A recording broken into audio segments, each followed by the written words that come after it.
Canada की तरफ से दो बड़ी गुड न्यूज़ आ रही हैं। पहली गुड न्यूज़ में कनाडा और इंडिया के रिलेशन जो हैं वो आने वाले दिनों में इम्प्रूव हो सकते हैं, जिसका बड़ा असर सीधा सीधा कनाडा की जो इस टाइम की सक्सेस रेट है वीज़ा कैटेगरीज की उस पर पड़ने की पॉसिबिलिटी है। और दूसरा, कनाडा में जो आपको बेनिफिट मिलते हैं जब आप न्यू कमर के तौर पे कनाडा में जाते हैं, तो अब उस प्रोसेस को इजी कर दिया गया है। ये अपने आप एक बहुत बड़ी अपडेट है, क्योंकि इससे पहले कहीं ना कहीं पे काफ़ी कॉम्प्लिकेटेड प्रोसेस था, जिसकी वजह से जो नए वहाँ पे जाते थे वो उन बेनिफिट्स को नहीं अवेल कर पाते थे। तो दोनों ही बहुत ही बड़ी गुड न्यूज़ हैं। वीडियो को एंड तक देखिएगा। उससे पहले हमारा यूट्यूब चैनल जरूर सब्सक्राइब कर लीजिए, क्योंकि इस पर आपको ऐसी ही इन्फॉर्मेटिव वीडियोज़ देखने को मिलती है। तो सबसे पहले बात करते हैं इंडिया कनाडा रिलेशंस की।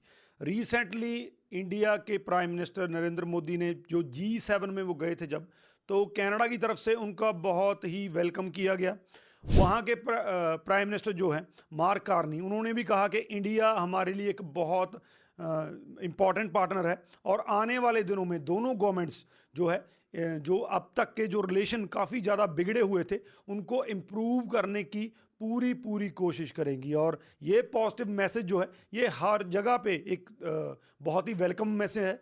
इसका जो सीधा सीधा जो असर है वो वीज़ा सक्सेस रेट पे और जो भी कैटेगरी अगर आपने कनाडा में किसी तरीके का वीज़ा अप्लाई किया हुआ तो उस पर सीधे तौर से पड़ सकता है। मैं आपको इससे पहले बता दूं कि 2025 में इससे पहले 31% जो है वो जो अप्रूवल रेट है वो कम हुआ है एज कम्पेयर टू 2024 अगर Q1 की बात करें।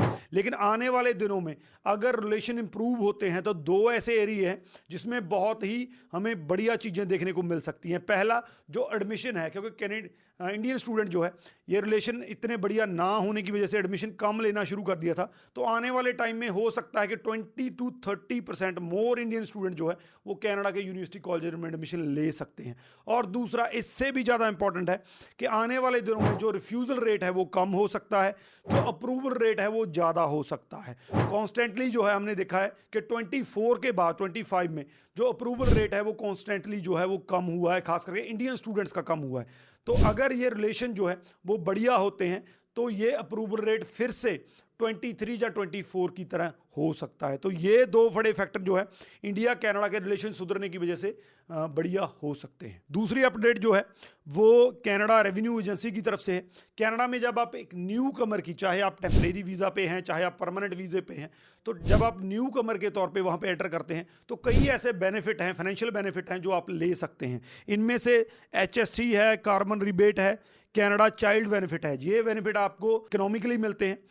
इससे पहले अगर आप इन बेनिफिट्स को लेना चाहते थे तो आपको ऑनलाइन एप्लीकेशन पॉसिबल नहीं थी, आपको पेपर एप्लीकेशन देना पड़ता था, जिसका जो प्रोसेस है वो काफ़ी ज़्यादा कॉम्प्लिकेटेड था और उसका जो प्रोसेस टाइमलाइन था जो वो भी काफ़ी ज़्यादा था। लेकिन अब इसको चेंज करके जो है वो अब ऑनलाइन में लाया गया है। तो ऑनलाइन का कहीं ना कहीं पे अब प्रोसेस भी इजी हो जाएगा। आपने सिंपल पोर्टल पे जाना है और जो भी फॉर्म है उसको फिल कर देना है, आपकी फाइल सबमिट हो जाएगी। घर में बैठ के आप फाइल सबमिट कर सकते हैं। और दूसरा जो है प्रोसेस भी फास्ट हो जाएगा। अगर आप किसी भी बेनिफिट के लिए एलिजिबल हैं तो आपको अपना जो बेनिफिट है वो जल्दी ही मिल जाएगा। तो एक बड़ी न्यूज़ है ये कि इससे पहले जो भी बेनिफिट न्यू कमर्स को मिलते थे वो एप्लीकेशन का प्रोसेस कॉम्प्लिकेटेड था, उसमें डिले हो जाता था, लेकिन अब ऑनलाइन होने की वजह से वो काफ़ी फास्ट होने की पॉसिबिलिटी है। तो कनाडा की तरफ से ये दो बड़े गुड न्यूज़ हैं, इनको शेयर जरूर कर दीजिए। इनके बारे में अगर कोई क्वेश्चन है तो नीचे लिख दीजिए, आपको आंसर मिल जाएगा। राजवी चहल, थैंक यू सो मच।